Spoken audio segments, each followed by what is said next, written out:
donc on a voulu étendre la guerre froide à la représentation cinématographique de la guerre froide, où deux aspects, d'une part celui-là, la représentation cinématographique de la guerre froide, et d'autre part voir comment la guerre froide avait influencé le cinéma, et pas simplement comment la guerre froide était représentée par les films. Il y avait toute une partie de la guerre froide pour eux qui était culturelle. Et la guerre froide culturelle a été souvent négligée. Récemment, on fait pas mal de travail sur ça, surtout en anglais. Mais en français, il y a relativement peu de travaux sur la guerre froide culturelle. Vous en avez un autre, là, For Eyes Only, qui, enfin, malgré le titre, est un film est-allemand. Et qui est aussi, ça c'est la volonté de copier James Bond.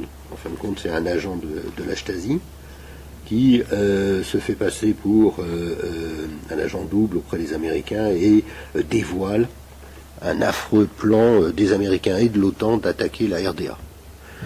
Et donc, grâce à lui, tout ça s'est éventé. Ce qui est formidable, c'est que c'est un film qui a été fait après la construction du mur, qui est fait implicitement pour justifier la construction du mur, qui donc évite une troisième guerre mondiale, parce que on a éventé les plans des Occidentaux. En anglais, on parle de soft power, c'est-à-dire qu'il y a hard power, qui est le militaire, et il y a soft power, qui est la culture, et que la culture a un impact plus fort, en fin de compte, plus forte sur les perceptions des populations. C'est le public diplomacy. Et les États-Unis sont les pionniers du public diplomacy parce qu'il n'y a pas de mot équivalent en français. Je sais quelqu'un qui a fait une thèse sur public diplomacy et il a utilisé le terme anglais. Et les États-Unis sont les pionniers de ça après la Seconde Guerre mondiale. Et donc, c'est eux qui... Enfin, je trouve que c'est fascinant de voir comment ça marchait. Donc, évidemment, Hollywood existe pour gagner du fric. Donc, ils ne vont pas aller... Ils ne produisent pas de propagande comme ça. Mais de temps en temps, ils tournaient un film pour faire plaisir au gouvernement américain, ça c'est vrai. Mais en général, ils ne faisaient pas de la propagande, mais l'impact de ces films et de cette culture américaine a été très important dans le monde. D'autant plus que la guerre froide, comme il n'y a pas eu de confrontation militaire directe, fort heureusement, entre les deux camps, hein, il fallait que ça se traduise sur un autre plan. Et la culture était un domaine particulièrement important, justement, pour montrer qu'un camp était supérieur sur le plan culturel, moral, à l'autre. Mais la plupart des genres ont été affectés, que ce soit même le dessin animé. Il y a un exemple dans le dessin animé, d'ailleurs, aussi bien à l'ouest qu'à l'est. Hein. Ah, ça c'est hyper rigolo, c'est Duck and Cover, c'était une campagne du gouvernement américain pour les enfants. Ces dessins animés ont été montrés à l'école et c'est vraiment ridicule parce qu'ils disent des trucs invraisemblables comme si on peut survivre à une attaque atomique si on se cache sous la table. Oui. Ou même il y a un moment où il y a une famille en train d'avoir un pique-nique. Et là, ils expliquent que si on met la nappe sur la tête, on peut survivre à une attaque atomique. C'est vrai que dans les pays de l'Est, il y avait des commandes carrément, hein, puisque le cinéma était un cinéma dirigé par l'État. Donc c'était l'État qui exigeait, qui demandait à ce que l'on produise des films, alors d'ailleurs de propagande, sans que parfois d'ailleurs cela signifie que ça soit mauvais obligatoirement. Hein. Il peut y avoir de la bonne propagande, ou tout au moins de la propagande qui est bien faite. Alors c'est vrai que c'était beaucoup plus intensif, beaucoup plus directif à l'Est.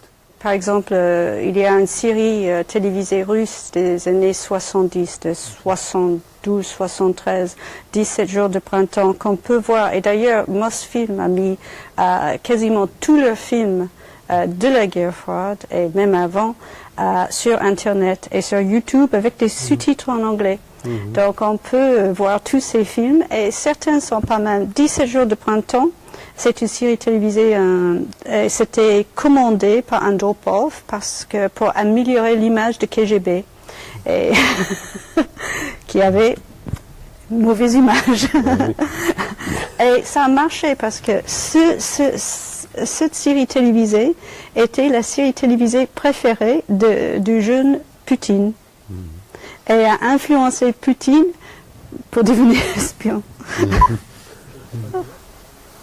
C'est quand même difficile de savoir l'influence que le cinéma ou les films peuvent avoir sur, quand même sur les événements internationaux. C'est un peu, même si ça peut l'avoir ponctuellement, je ne sais pas si c'est pas le cinéma américain qui a renversé le mur de Berlin. Ça a été un des éléments, mais ça n'a pas suffi. Mais je sais que le traducteur de Gorbatchev a dit que les Beatles ont gagné la guerre froide. Oui, mais ça, il avait gagné déjà bien longtemps avant. Ce qu'on a constaté, je crois, c'est quand on a comparé toutes les études, ce qui était intéressant, c'est que on ne s'est pas focalisé uniquement sur l'opposition traditionnelle États-Unis, Union soviétique. Hein, on a été voir un peu partout. Voir d'autres cinématographies, même celles qui paraissaient un petit peu extérieures, comme l'Amérique latine, pour montrer au contraire qu'ils ont participé toutes à la guerre froide, d'une manière ou d'une autre, et que malgré cette opposition, cette confrontation Est-Ouest, il y a eu des échanges quasiment permanents de style, d'auteurs, de matériaux, de techniques, etc., de part et d'autre. Hein.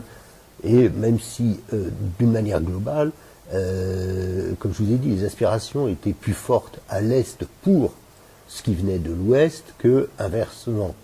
Et c'est en ça qu'on peut dire que c'est plutôt l'Ouest qui aurait gagné à ce moment-là, parce que le cinéma occidental, au sens large, a exercé une plus grande influence sur les cinématographies de l'Est, et notamment l'Union soviétique, que l'inverse. Hein.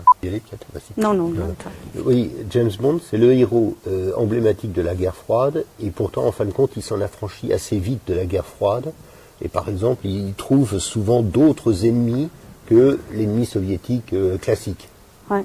Et même si parfois subtilement on arrive, il y a des allusions quand même à la guerre froide, il y a parfois même dans des phases de détente, en fin de compte, des rapprochements entre Est et Ouest. Le cas le plus emblématique, c'est évidemment avec l'espion qui m'aimait.